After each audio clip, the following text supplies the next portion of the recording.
Smoking at any age is bad, but smoking before 21 is careless and causes unnecessary deaths, cancers, and long-term effects on the body, especially to those who started at an adolescent age.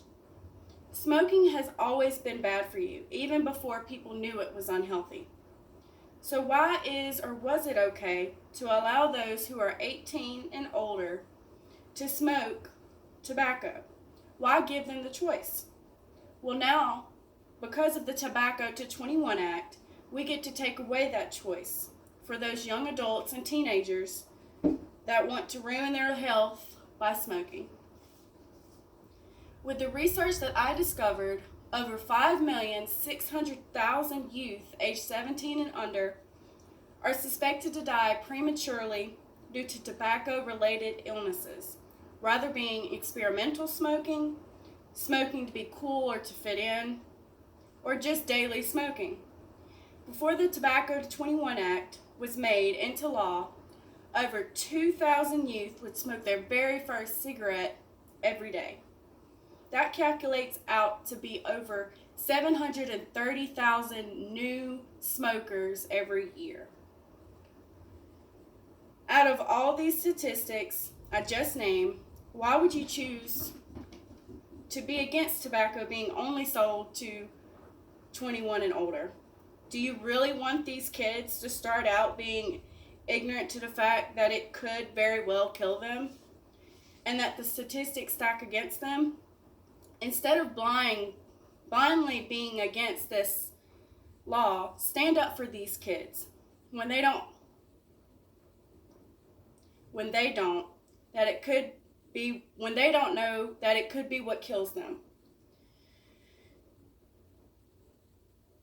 Be an advocate for those because it is in trend.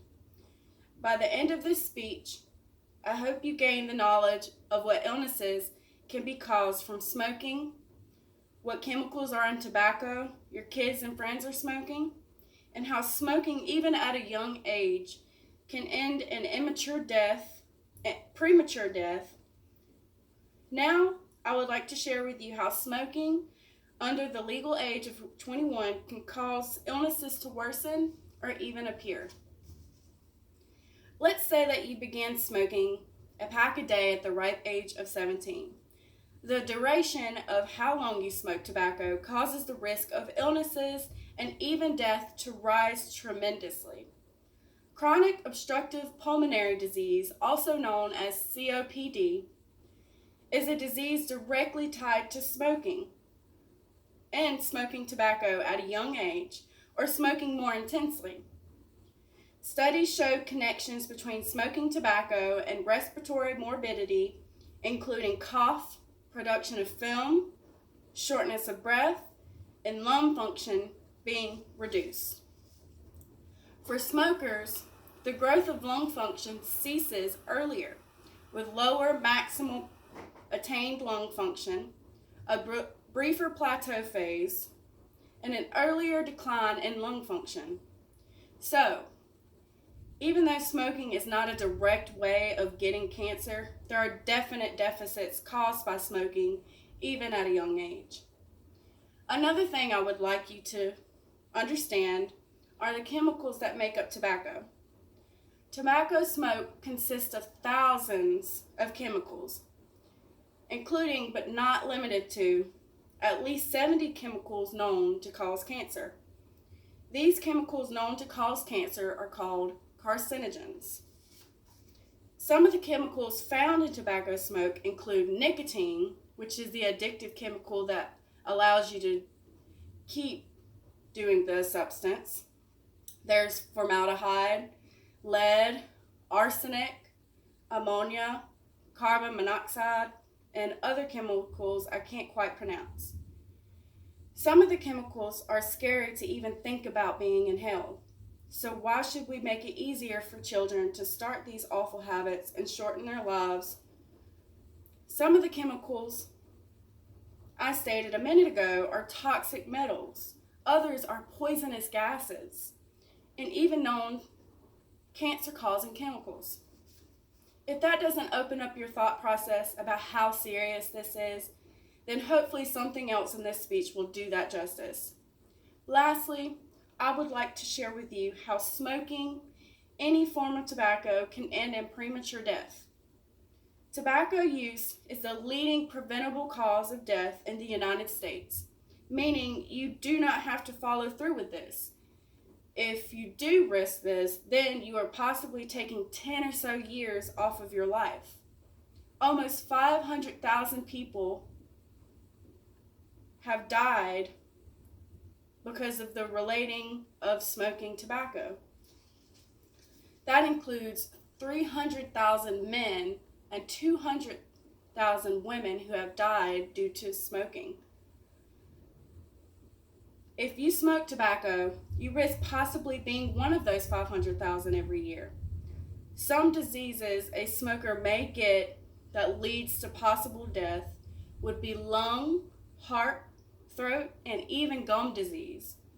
I wish I would say that quitting can never happen too late, but sadly that is not true. But on the other hand, if you stop before the age of 40, it decreases the probability of smoking-related diseases by 90%. In conclusion, I would like to further help you understand how serious this is. Recently, the Tobacco to 21 Act was enforced. Some laws are never followed and tend to go unnoticed. But when this law was passed, it brought attention to all social media, news, and even schools.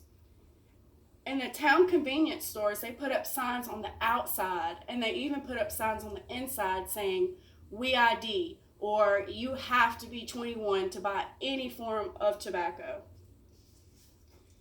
This law was actually enforced. To be honest, it actually came as a very big surprise to me.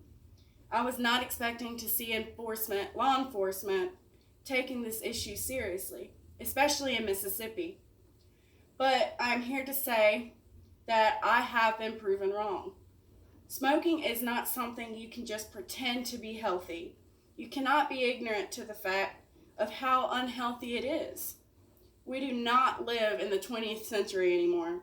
Smoking can and will cause illnesses to worsen or even appear. There are so many chemicals, poisons, dangerous metals, and carcinogens in tobacco. The life of one who smokes is more than likely to have 10 years taking off of their life rather than someone who's never picked up a cigarette in their life. With all of this research that I just relayed to you, pass it on.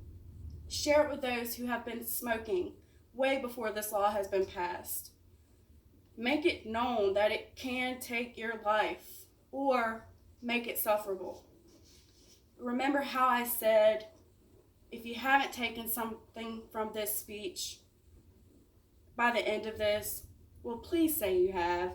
Because if you haven't, do you really want to be a part of what shapes this world negatively? Like the moral of this whole speech, you have a choice. Choose wisely. Thank you.